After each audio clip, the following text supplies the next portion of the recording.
De acuerdo con el libro de récord Guinness, el árbol de Navidad más caro está en los Emiratos Árabes Unidos. Cuenta con 181 piezas de joyería que lo adornan. El árbol de Navidad artificial más alto se encuentra en China, 55 metros de altura. El árbol de Navidad más grande hecho por personas formadas se encuentra en India. Mi punto no es discutir acerca de si la Navidad debe o no ser celebrada, ni mucho menos si es genuinamente cristiana. Pero en teoría, en este mundo, la gente entiende que hay algo relacionado entre la Navidad y el nacimiento de Cristo. Tanto así que hoy los ateos se rasgan las vestiduras por quitarle a Christmas en inglés la palabra Christ, que es Cristo. Lo irónico de estos ejemplos que les puse es que son tres récords mundiales. Uno de ellos está en un país de religión musulmana, donde no se puede hablar de religión en las calles. Otros dos están bajo otras dos diferentes religiones, la religión comunista en China y la religión hindú, donde es peligroso ser cristiano. Esa ironía se transforma en tragedia cuando una persona exteriormente dice honrar y aún amar a Cristo, pero no es el Jesucristo que se ha revelado. Testigos de Jehová, mormones, musulmanes, pentecostales unicitarios hablan de una supuesta fe en Cristo, pero tienen algo en común, que creen un Jesús diferente. Vamos a ver entonces el pasaje que nos atiende el día de hoy. Acompáñenme a Mateo 16, por favor. Versículo 16, perdón, versículo 13. Viniendo Jesús a la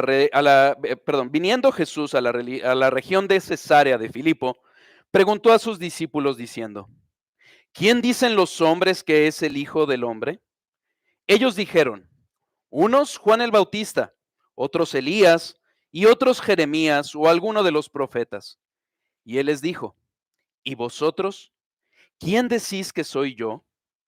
Respondiendo Simón Pedro dijo: tú eres el Cristo, el Hijo del Dios viviente. Entonces le respondió Jesús: bienaventurado eres, Simón, hijo de Jonás, porque no te lo reveló carne ni sangre, sino mi Padre que está en los cielos. Y yo también te digo que tú eres Pedro, y sobre esta roca edificaré mi iglesia. Vamos a orar.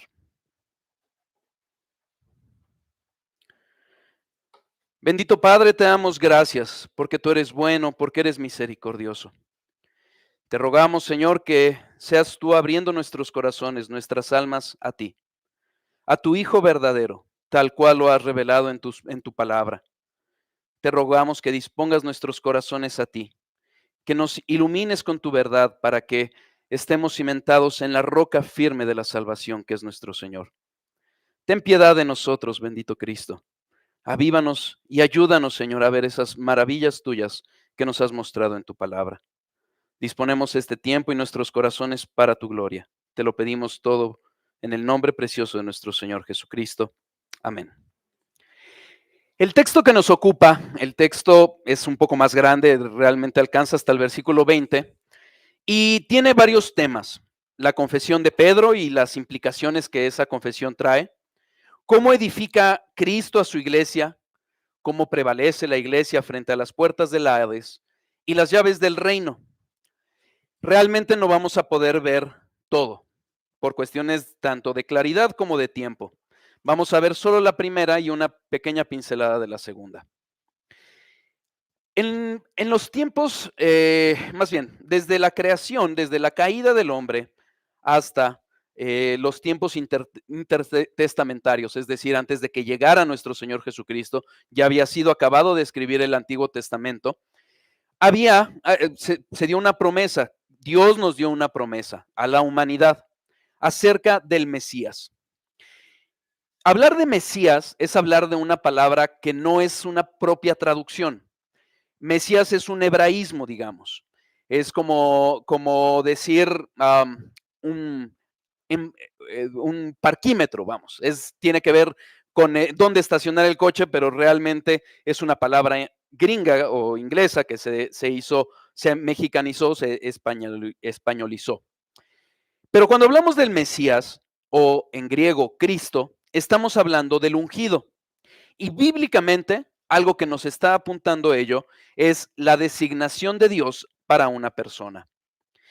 Desde que Dios hizo la promesa en el Edén, esto es la simiente prometida que aplastaría la cabeza de la serpiente en Génesis 3:15, Dios fue revelando o iluminando poco a poco a la humanidad y en particular a su pueblo acerca de cómo llegaría a ser esa preciosa simiente. En el pacto davídico, Dios dice esto: yo levantaré después de ti a uno de tu linaje. Él edificará casa a mi nombre y yo afirmaré para siempre el trono de su reino. Yo le seré a él padre y él me será a mí hijo. Pero mi misericordia no se apartará de él como la aparté de Saúl, al cual quité de delante de ti, y será afirmada tu casa y tu reino para siempre delante de tu rostro, y tu trono será estable eternamente. Segundo de Samuel, capítulo 7, versículos 12 a 16.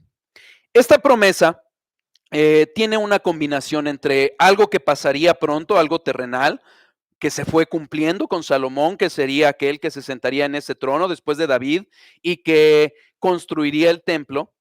Pero si nosotros prestamos atención, tiene algunas afirmaciones que no pueden caber en una persona meramente humana.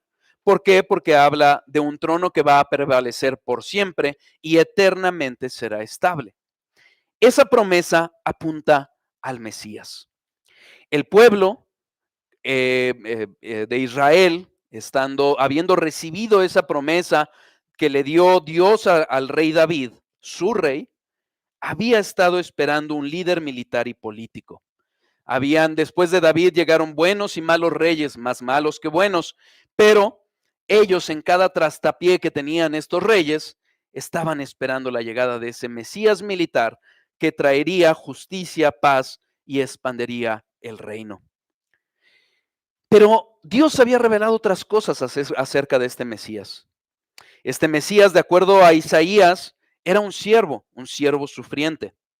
De acuerdo con Jeremías, sería un sacerdote. Y más aún, yéndonos atrás con Moisés, era el profeta prometido.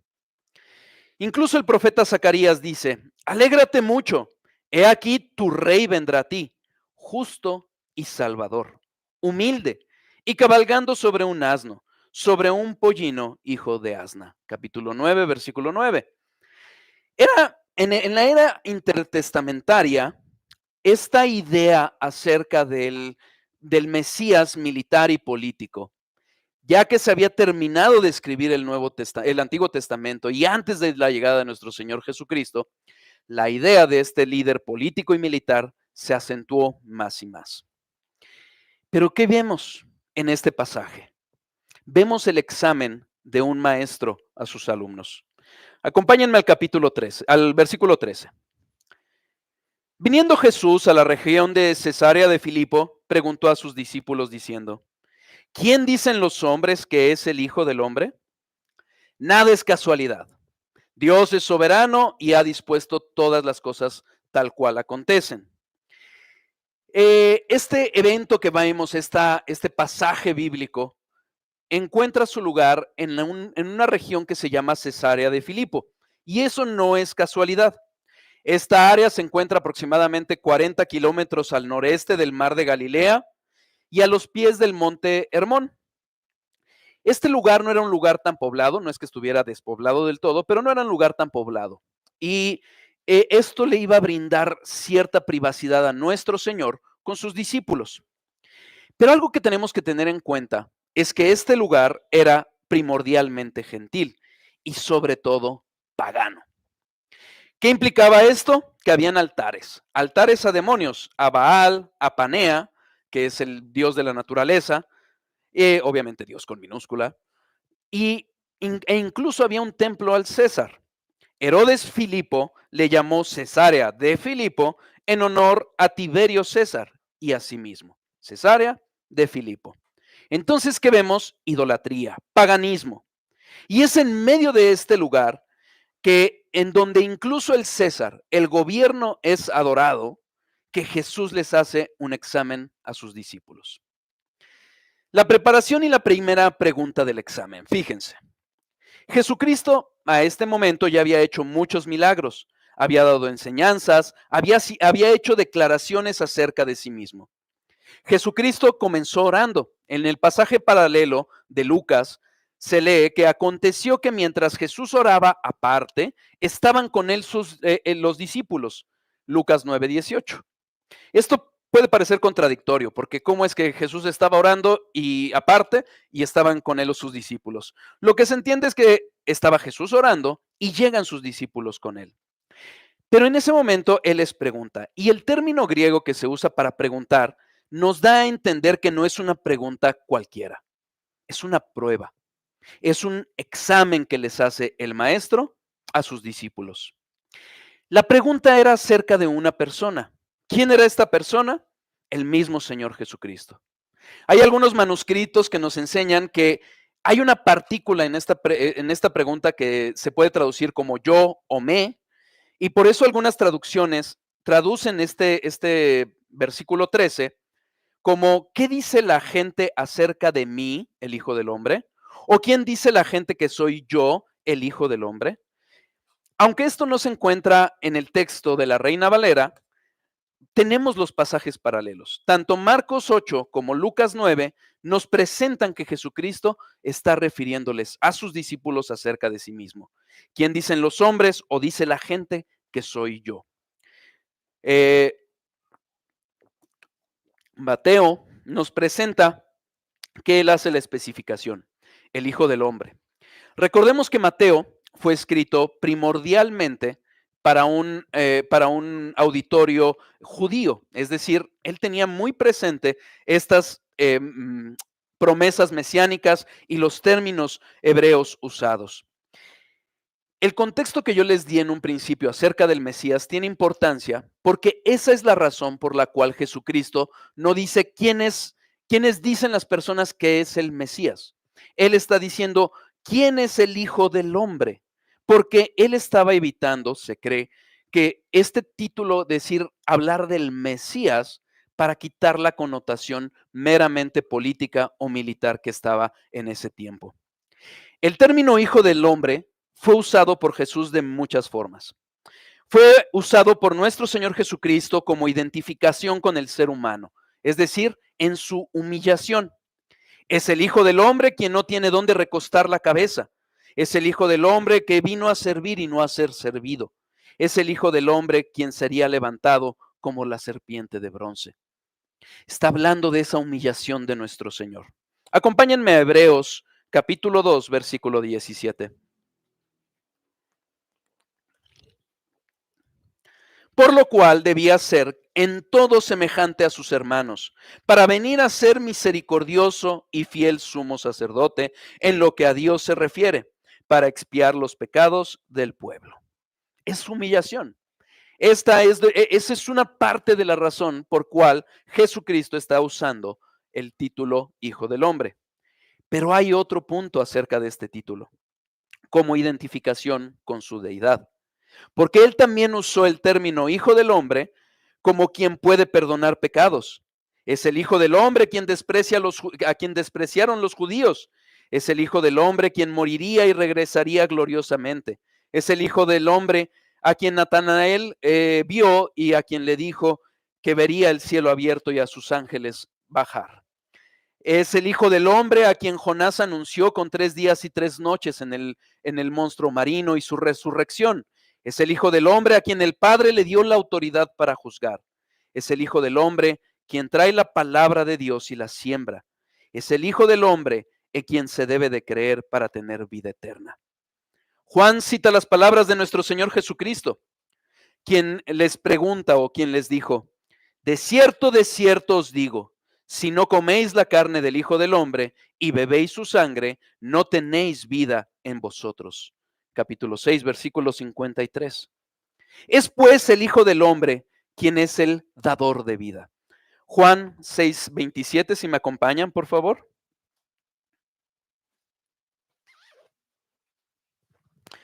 Dice la palabra de Dios: trabajad no por la comida que perece, sino por la comida que a vida eterna permanece, la cual el Hijo del Hombre os dará, porque a éste señaló Dios el Padre. Es el Hijo del Hombre, ese título mesiánico que habla no solo de la humanidad de nuestro Señor, sino de su deidad. ¿Por qué? Porque es el Hijo del Hombre quien traerá a sus ángeles para el juicio. Y cuidado, cuidado con avergonzarnos de él, del Hijo del Hombre. Marcos nos recuerda sus palabras porque dice: porque el que se avergonzare de mí y de mis palabras en esta generación adúltera y pecadora, el Hijo del Hombre se avergonzará también de él cuando venga en la gloria de su Padre con los santos ángeles. Jesucristo sabía bien la referencia hecha en el Antiguo Testamento por el profeta Daniel en el capítulo 7 que decía: miraba yo en la visión de la noche, y he aquí con las nubes del cielo venía uno, como un hijo de hombre, que vino hasta el anciano de días y le hicieron acercarse delante de él. Esta visión, si nosotros la leemos en todo su contexto, está hablando de 4 reinos: Babilonia, Asiria, Grecia y Roma. El anciano de días nos presenta al Padre, pero es el Hijo del Hombre el que nos representa a la segunda persona de la Trinidad. Él terminaría en esta misma visión siendo coronado y adorado. Esta identidad de nuestro Señor Jesucristo como el Hijo del Hombre quedó confirmada. Esteban, cuando estaba siendo martirizado por los judíos por hablarles sus verdades, dijo: he aquí veo los cielos abiertos y al Hijo del Hombre que está a la diestra de Dios. Hechos 7:56. Juan en Patmos, cuando recibió la revelación acerca del Apocalipsis, él vio en medio de los 7 candeleros a uno semejante al Hijo del Hombre. Apocalipsis 1:13. Más aún, la respuesta de Caifás, el sumo sacerdote de los judíos, para condenar a Cristo fue: el sumo sacerdote dijo: te conjuro por el Dios viviente que nos digas si eres tú el Cristo, el Hijo de Dios. Jesús le dijo: tú lo has dicho, y además os digo que desde ahora veréis al Hijo del Hombre sentado a la diestra del poder de Dios. Entonces el sumo sacerdote rasgó sus vestiduras diciendo: ha blasfemado. La realidad es que esta identidad de nuestro Señor Jesucristo, cuando dice yo, el Hijo del Hombre, está siendo muy clara. Sabían de lo que estaban hablando. Los discípulos sabían de lo que estaba hablando. Vamos a ver su respuesta, versículo 14. Ellos dijeron: unos, Juan el Bautista; otros, Elías; otros, Jeremías o alguno de los profetas. Los discípulos estaban preparados para responder la primera pregunta. Esta discusión acerca de quién era Jesús era una discusión un tanto popular, una discusión que aún en la corte de Herodes existía, porque el propio Herodes, de acuerdo con Mateo 14:1, nos enseña que él pensaba que era Juan el Bautista resucitado, reencarnado, quizás acusado por su propia conciencia después de haber decapitado a Juan el Bautista. Pero veamos qué pensaba la gente. La gente pensaba que podía ser Jeremías. Sin duda, Jeremías era un varón de Dios, un varón que predicó a reyes y principales, anunció juicio, sufrió por ello y aún anunció el nuevo pacto.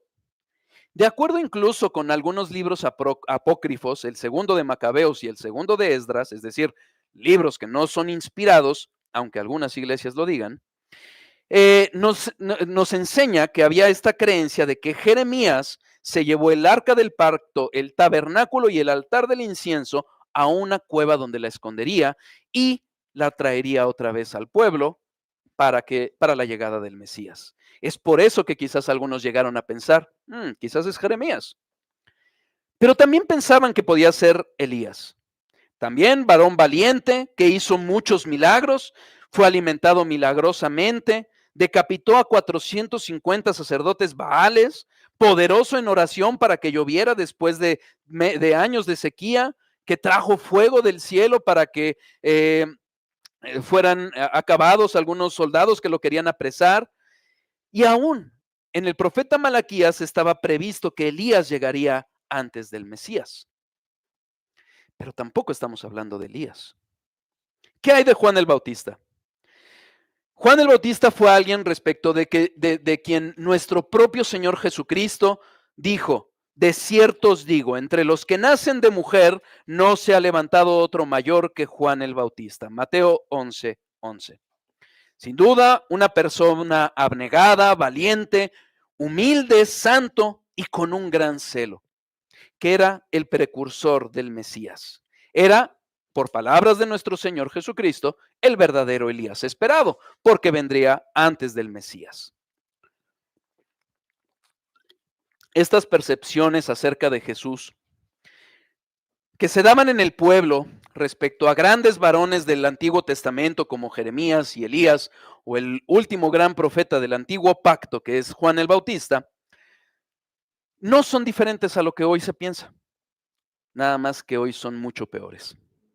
Hay quien dice: es un gran maestro, un hombre adelantado para su tiempo, un iluminado.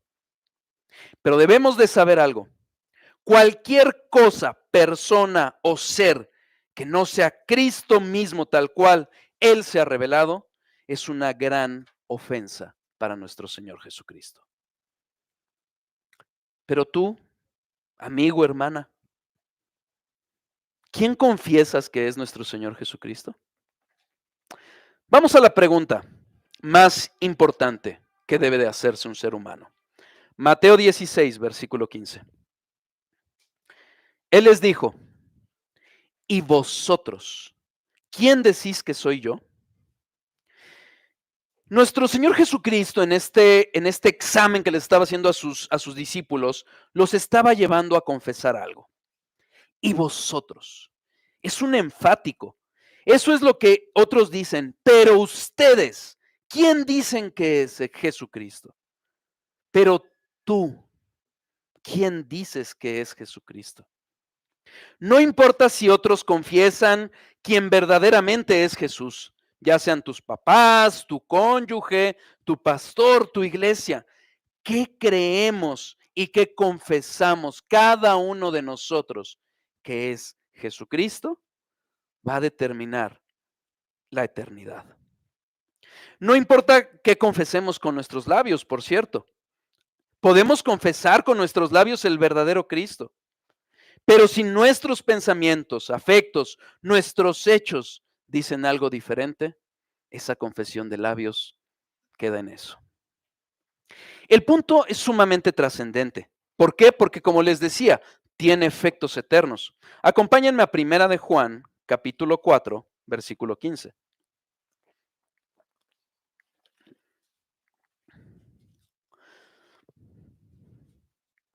Todo aquel que confiese que Jesús es el Hijo de Dios, Dios permanece en él y él en Dios. Esta confesión tiene efectos eternos. Pablo lo reitera: si confesares con tu boca que Jesús es el Señor y creyeres en tu corazón que Dios le levantó de los muertos, serás salvo. Porque con el corazón se cree para justicia, pero con la boca se confiesa para salvación. Romanos capítulo 10, versículos 9 y 10. Dependiendo de qué confesemos acerca de nuestro Señor Jesucristo, seremos vencedores o seremos vencidos. ¿Quién es el que vence al mundo sino el que cree que Jesús es el Hijo de Dios? Pero sabemos que el Hijo de Dios ha venido y nos ha dado entendimiento para conocer al que es verdadero, y estamos en el verdadero, en su Hijo Jesucristo. Este es el verdadero Dios y la vida eterna. Primera de Juan 5. De esto depende todo en tu vida y en mi vida y en la vida de cada una de las personas que ha nacido o que no nació, que se murieron en el vientre. Porque Cristo es el centro de la salvación. ¿Cuál era el fin de la pregunta de nuestro Señor? El fin de esta pregunta era decantar quién es del mundo y quién es de la iglesia. Mateo 13:11, si me acompañan, por favor.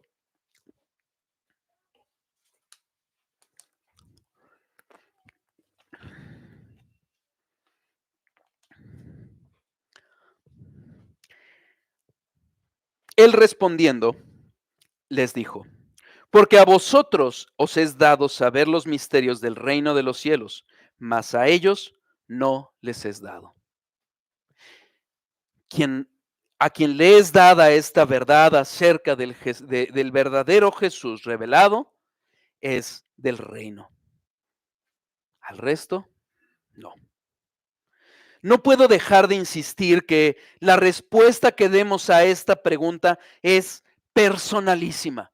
No hay puntos medios. Jesús nos enseña que el que no es conmigo, contra mí es. Y el que conmigo no recoge, desparrama. Mateo 12:30.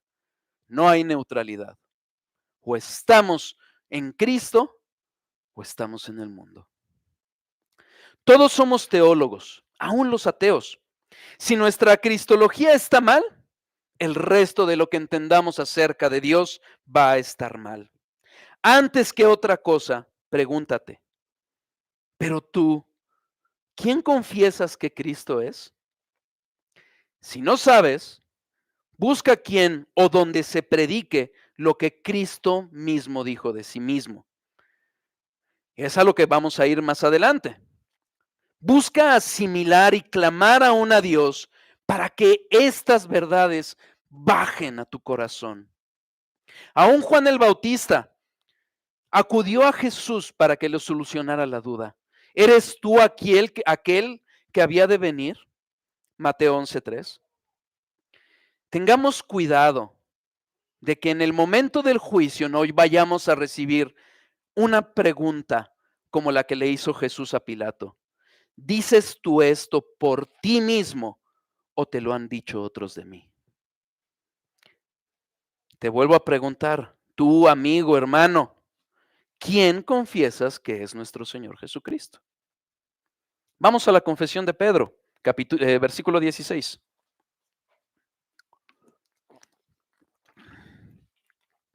Respondiendo Simón Pedro dijo: tú eres el Cristo, el Hijo del Dios viviente. El Cristo, el Mesías, el ungido de Dios, aquel de quien se había profetizado que sería rey, sacerdote y profeta. El profeta que trae la palabra de Dios a su pueblo. Dios, habiendo hablado muchas veces y de muchas maneras en otro tiempo a los padres por los profetas en estos postreros días, nos ha hablado por el Hijo, a quien constituyó heredero de todo y por quien asimismo hizo el universo. Hebreos 1:1-2. Es el profeta esperado. Jesús lo dijo de sí mismo. Juan 7:16. Jesús le respondió y dijo: mi doctrina no es mía, sino de aquel que me envió. Era el ungido, el enviado que traía la palabra de Dios viva, encarnada, para que lo conociéramos. Era también, o es también, el sacerdote. El sacerdote habla por el pueblo y ofrece sacrificio por el pueblo. Porque tal sumo sacerdote nos convenía, santo, inocente, sin mancha, apartado de los pecadores y hecho más sublime que los cielos, que no tiene necesidad cada día, que como aquellos sumos sacerdotes, de ofrecer primero sacrificios por sus propios pecados y luego por los del pueblo, porque esto lo hizo una vez y para siempre, ofreciéndose a sí mismo. Hebreos 7:26-27. Es el sacerdote que se ofreció a sí mismo como sacrificio para dar entrada a su pueblo a la preciosa presencia de Dios. Pablo nos recuerda, Cristo es el que murió, más aún, el que también resucitó, el que además está a la diestra de Dios, el que también intercede por nosotros. Romanos 8:34. Es nuestro Dios, nuestro Señor, que fue sacrificio, sacerdote que intercede por nosotros. Es el Rey, nuestro Señor y soberano. Las voces del cielo nos recuerdan y cantan el cántico de Moisés, siervo de Dios, y el cántico del Cordero, diciendo: grandes y maravillosas son tus obras, Señor Dios Todopoderoso, justos y verdaderos son tus caminos, Rey de los santos. Ese es Jesús. Y Pedro lo vio. Pedro y los discípulos vieron que Jesús era esa simiente prometida, pero también vieron que era el Hijo del Dios viviente. Y esto es una referencia a la deidad. Jesús lo afirmó: yo y el Padre uno somos, Juan 10:30. Las obras de nuestro Señor lo confirman. Mas yo tengo mayor testimonio que el de Juan, porque las obras que el Padre me dio para que cumpliese, las mismas obras que yo hago dan testimonio de mí, que el Padre me ha enviado. Juan 5:36. Juan el Bautista lo testificó: y yo le vi y he dado testimonio de que este es el Hijo de Dios. Las escrituras mismas nos dan testimonio de esta verdad. Escudriñar las escrituras, porque a vosotros os parece que en ellas tenéis la vida eterna, y ellas son las que dan testimonio de mí. Juan 5:39. Eventualmente, esta verdad serviría para que los mismos discípulos dieran testimonio de la misma, como lo dice Juan 15:27. Pero vamos a algo. ¿Qué dijo la misma Trinidad acerca de él? Mateo 3:17. Acompáñenme, por favor.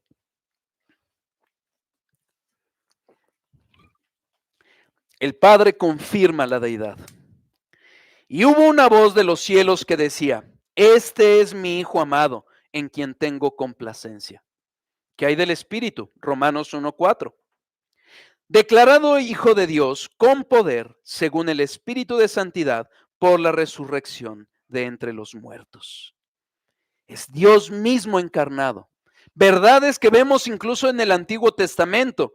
El Salmo 2, versículo 7 nos dice: yo publicaré el decreto. Jehová me ha dicho: mi hijo eres tú, yo te engendré hoy. En cierto sentido, todos los que hemos creído y nos hemos arrepentido verdaderamente de nuestros pecados, somos hijos de Dios, como lo dice Juan 1:12. Pero solo hay uno, un único, unigénito Hijo de Dios, que comparte la misma naturaleza y esencia del Padre. Porque de tal manera amó Dios al mundo, que ha dado a su Hijo unigénito, para que todo aquel que en él cree y no se pierda, mas tenga vida eterna. Es el Hijo unigénito de Dios. Es el Hijo del Dios viviente. Del Dios viviente nos recuerda ese contraste del único y verdadero Dios con todos los ídolos del mundo. Por eso les decía que no es algo accidental que la escena se haya desarrollado en Cesarea de Filipo, un lugar pagano y lleno de ídolos. Es así que vemos al Verbo, Dios mismo, como lo dice Juan 1:1, en el principio era el Verbo era con Dios y el Verbo era Dios. ¿Y tú, amigo, hermano, crees y confiesas que Jesucristo es el Cristo, el Hijo del Dios viviente? Vamos a la bienaventuranza de la obra divina. Versículo 17. Entonces le respondió Jesús: bienaventurado eres, Simón, hijo de Jonás, porque no te lo reveló carne ni sangre, sino mi Padre que está en los cielos. Bienaventurado implica ser alegre, gozoso, bendecido. Dichosos, receptores del mayor bien. Y como Pedro no iba a ser bienaventurado, muchos judíos vieron y no quisieron ver. Caifás tuvo a nuestro Señor delante y no lo quiso reconocer. Te conjuro por el Dios viviente que nos digas si eres tú el Cristo, el Hijo de Dios. Y se rasgó los vestidos cuando le dio la respuesta a nuestro Señor. Muchos de los judíos veían y dudaban. Otros decían: este es el Cristo, pero algunos decían: ¿de Galilea ha de venir el Cristo? ¿No dice la Escritura que del linaje de David y de la aldea de Belén, de donde era David, ha de venir el Cristo? Veían las señales, entendían algunas cosas, pero preferían dudar. Más aún, muchos judíos vieron las señales y no quisieron reconocerlo. Y le rodearon los judíos y le dijeron: ¿hasta cuándo nos turbarás el alma? Si tú eres el Cristo, dínoslo abiertamente. Pero fíjense en la respuesta. Os lo he dicho y no creéis. Las obras que yo hago en nombre de mi Padre, ellas dan testimonio de mí, pero vosotros no queréis, porque no sois de mis ovejas como os lo he dicho. Mis ovejas oyen mi voz y yo las conozco y me siguen y yo les doy vida eterna y no perecerán jamás, ni nadie les arrebatará de mi mano. Veían, escuchaban, Cristo se los dijo, pero no quisieron creer. No nos equivoquemos, no fue un logro de Pedro, fue un don de Dios. Pero el hombre natural no percibe las cosas que son del Espíritu de Dios, porque para él son locura y no las puede entender porque se han de discernir espiritualmente. 1 Corintios 2:14. Tengamos cuidado, porque hay personas, como vamos a ver, que quieren hacer el centro de este pasaje Pedro. Pedro no lo es. Ni siquiera fue un logro, no fue un mérito, fue un don. Es Dios quien revela a través de su Espíritu Santo la verdad. Pablo nos dice, antes bien, como está escrito, cosas que ojo no vio, ni oído yo, ni han subido en corazón de hombre, son las que Dios ha preparado para los que le aman. Pero Dios nos las reveló a nosotros por el Espíritu, porque el Espíritu todo lo escudriña, aún lo profundo de Dios. Porque ¿quién de los hombres sabe las cosas del hombre, sino el Espíritu del hombre que está en él? Así tampoco nadie conoció las cosas de Dios, sino el Espíritu de Dios. Es Dios. Es una obra divina. Y por eso Pedro y sus discípulos eran bienaventurados. Es algo que hace Dios soberanamente. Acompáñenme a Mateo 11, 25 a 27.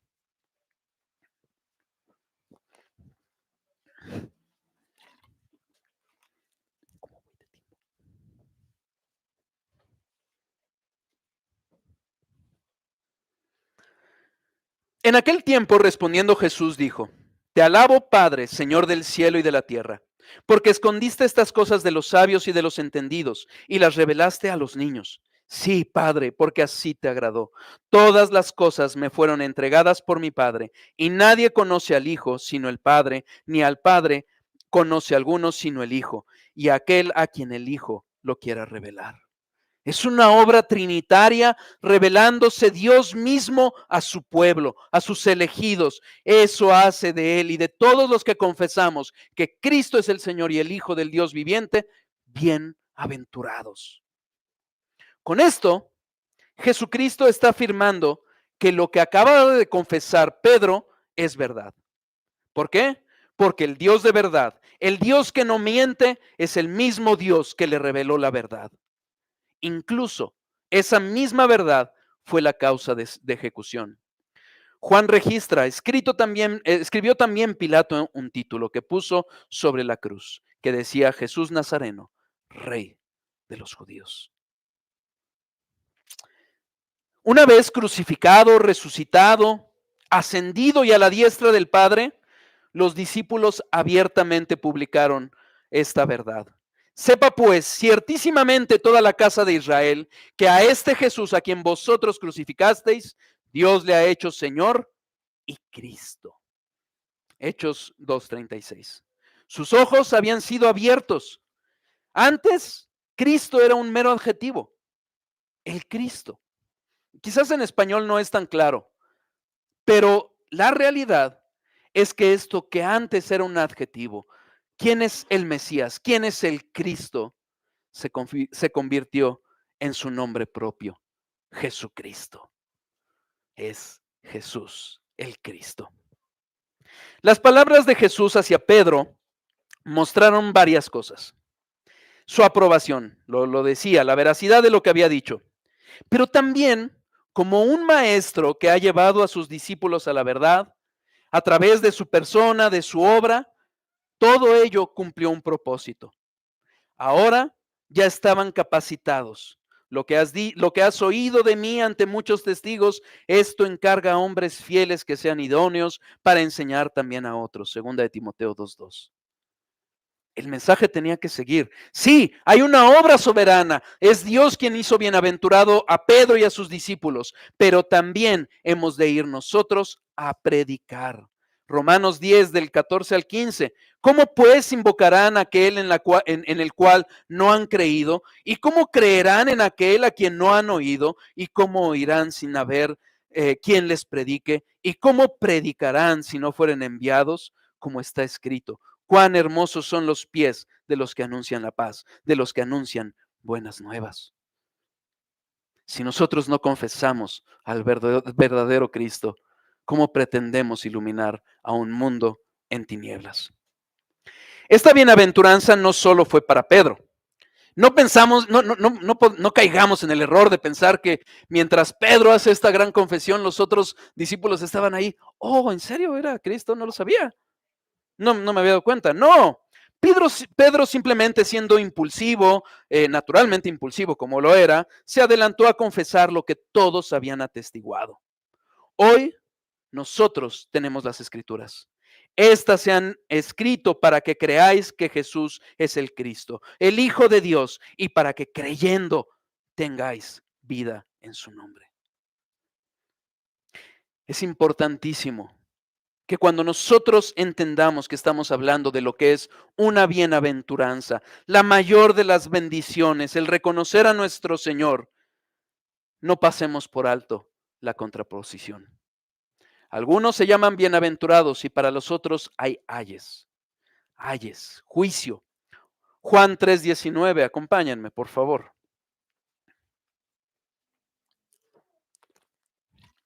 Y esta es la condenación, que la luz vino al mundo y los hombres amaron más las tinieblas que la luz, porque sus obras eran malas. ¿Y tú, amigo, hermano, crees y confiesas que Jesucristo es el Cristo, el Hijo del Dios viviente? Vamos a la roca. Mateo capítulo 16, versículos 17 y 18. El 17 ya lo explicamos, pero es importante que veamos el contexto.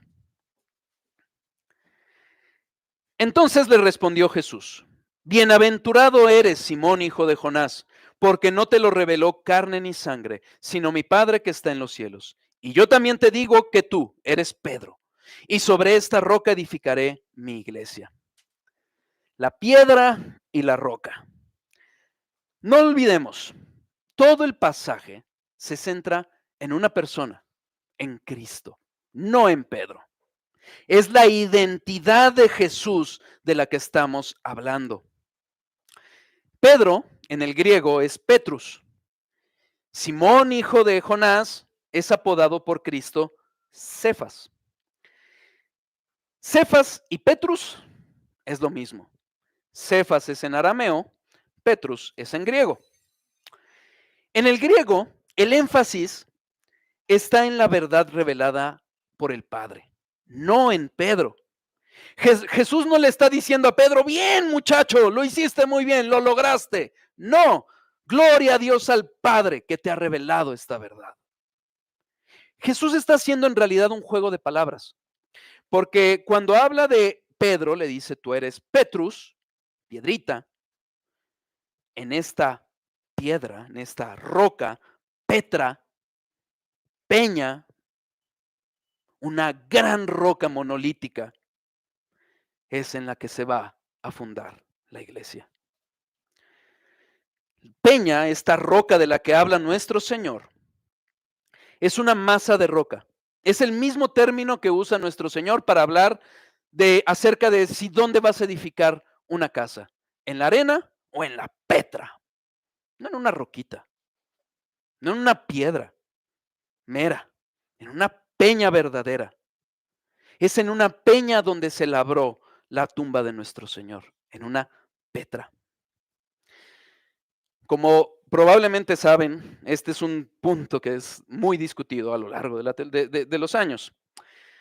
Hay quienes dicen que no importa que estos términos, esta distinción entre Petra y Petrus. ¿Por qué? Porque dicen, es que están hablando en arameo. Y en el arameo es la misma palabra, cefas, kepas. Y entonces se lo está diciendo a Pedro. Claro que no. ¿Por qué? Porque la palabra es inspirada por Dios y el Espíritu Santo inspiró cada una de estas palabras que están registradas. El Espíritu Santo inspiró las palabras y no las ideas. Cristo mismo dijo, ni una jota ni una tilde pasará de la ley hasta que todo esto se haya cumplido. Pablo habla de la afirmación acerca de la salvación por fe en la promesa hecha dada a Abraham en la simiente, no las simientes. Son detalles pequeños que nos muestran la verdad. Incluso debemos de considerar, hay otras partes del propio Nuevo Testamento escrito en griego que refieren a Pedro como Cefas. En Juan y en dos cartas de Pablo se usa el arameo y no el griego. Pero aquí el Espíritu Santo inspiró a Mateo a registrar Petra y Petrus, porque hay un propósito para ello. Jesús dice, sobre esta roca o peña o piedra. No le está diciendo a Pedro, sobre ti, Pedro, no. Más adelante queda esto más claro porque, ¿qué pasa después con Pedro? Pedro le dice, oye Señor, no te vaya a pasar esto del sacrificio. ¿Y qué le contesta Jesús? Eres Satanás. Estás hablando por Satanás. Me eres tropiezo. Me eres piedra de tropiezo. Pedro no es la piedra fundante. Es claro que Jesús está hablando de cosas diferentes.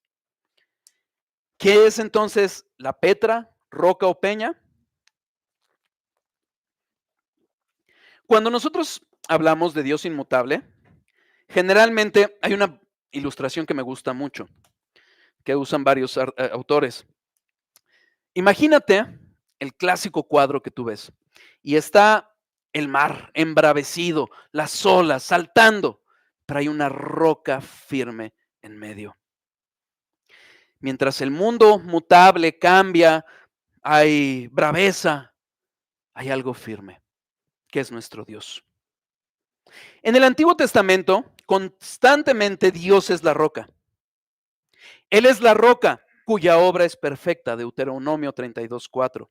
Viva Jehová y bendita sea mi roca, segunda de Samuel 22:47. Jehová, roca mía y castillo mío, viva Jehová y bendita sea mi roca. Salmo 18, 2 y 46. Él solamente es mi roca y mi salvación. Salmo 62, 2. Pablo refiere a Cristo como la roca. Primera de Corintios 10, 4.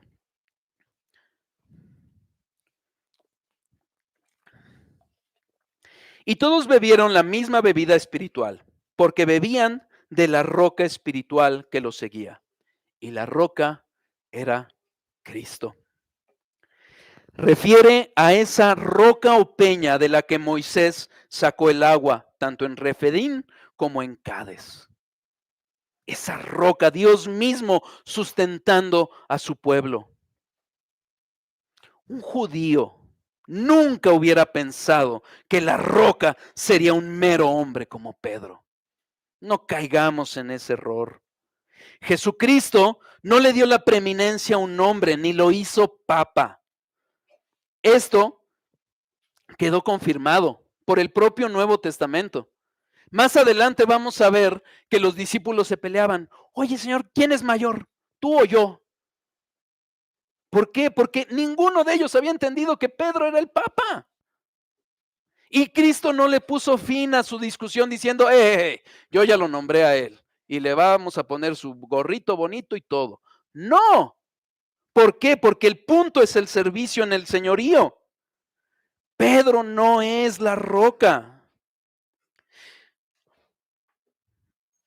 Pablo, incluso vemos que en Gálatas nos narra que él mismo reprende a Pedro. En el concilio de Jerusalén vemos paridad entre los apóstoles. No hay tal figura. Imaginemos nuevamente ese mar encarecido, furioso contra uno. ¿Te vas a agarrar de la peña firme, que es Dios, o de una piedrita que te va a hundir? Jesús está hablando de sí mismo. Él habla de edificar su iglesia, no la iglesia de Pedro. Eclesia, es la primera vez que vemos este término en el Nuevo Testamento, habla de asamblea, de los llamados afuera, aquellos que están en el mundo y Cristo los llama para sacarlos de ahí. ¿Para qué? Para estar en la roca firme. Sobre esta roca edificaré mi iglesia, dice nuestro Señor. Esta iglesia de la que estamos hablando solo tiene un fundamento. Primera de Corintios 3, del 10 al 11.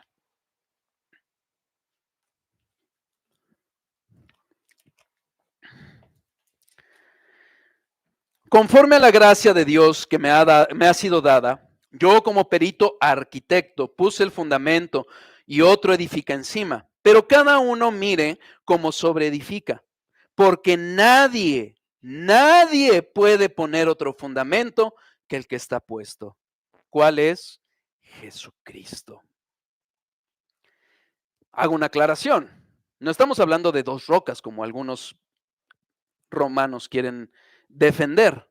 Es una sola roca, es un solo fundamento. En el diseño de Dios estamos edificados sobre el fundamento de los apóstoles y profetas, siendo la principal piedra del ángulo Jesucristo mismo. Efesios 2:20. Si hubiéramos llegado a un entendimiento diferente de este texto, ¿cómo podríamos explicar lo que dice Pedro mismo? Primera de Pedro 2, del 6 al 8. Por lo cual también contiene la escritura.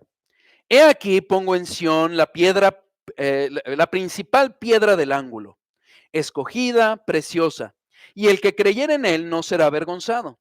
Para vosotros, pues, los que creéis, él es precioso, pero para los que no creen, la piedra que los edificadores desecharon ha venido a ser la cabeza del ángulo y piedra de tropiezo y roca que hace caer, porque tropiezan en la piedra, en la palabra, siendo desobedientes, a lo cual fueron también destinados. Pedro mismo, si Pedro hubiera tenido otra idea, no hubiera escrito esto. Este texto nos presenta con claridad que hay una piedra que es diferente. Pedro está usando aquí una palabra diferente, está hablando de litos en dos casos. Pero si nosotros vemos el texto y vemos cómo se desarrolla, hay una piedra que es diferente, que es fundamento, que es cabeza de ángulo, respecto a la cual el resto de las piedras vivas somos edificados. Y ese es Cristo.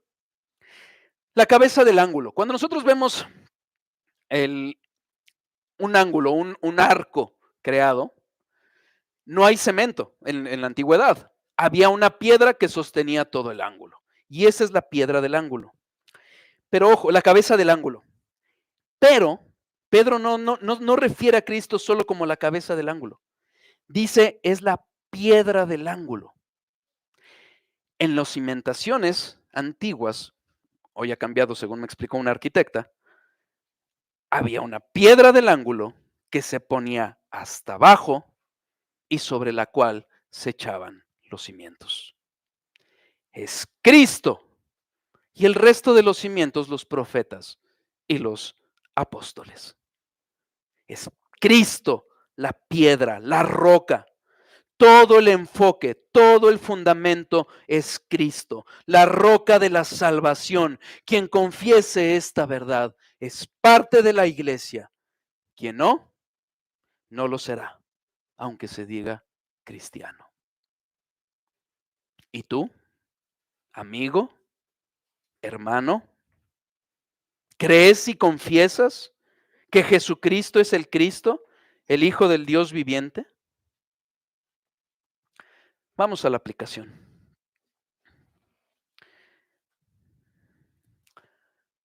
Algo que olvidé comentarles. El título del sermón es ¿Dónde está mi honra y mi temor? Siempre se me olvida, pero es importante para la aplicación. No es tanto qué entendimiento tenemos de esta doctrina, ni qué tan bonito podamos articularla ante un gran teólogo. La pregunta es, ¿esta verdad está cimentada en nuestros corazones?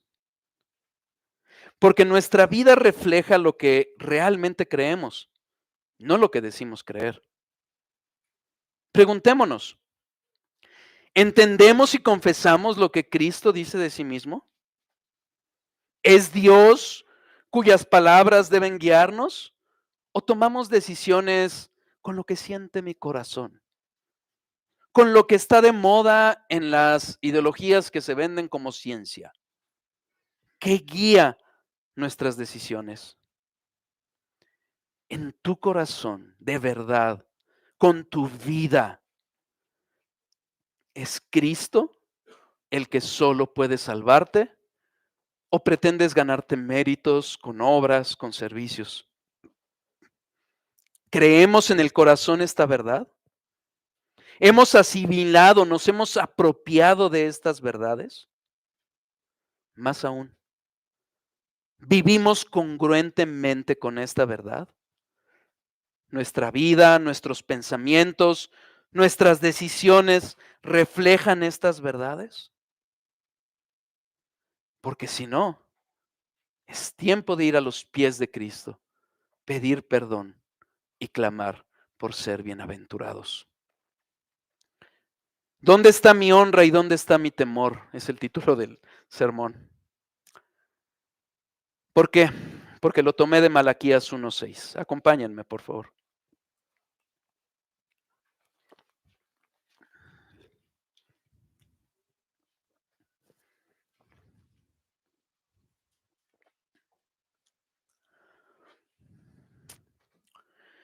El Hijo honra al Padre y el siervo a su Señor. Sí, pues, soy yo Padre. ¿Dónde está mi honra? Y sí soy Señor. ¿Dónde está mi temor? Dice Jehová de los ejércitos a vosotros, oh sacerdotes, que menospreciáis mi nombre.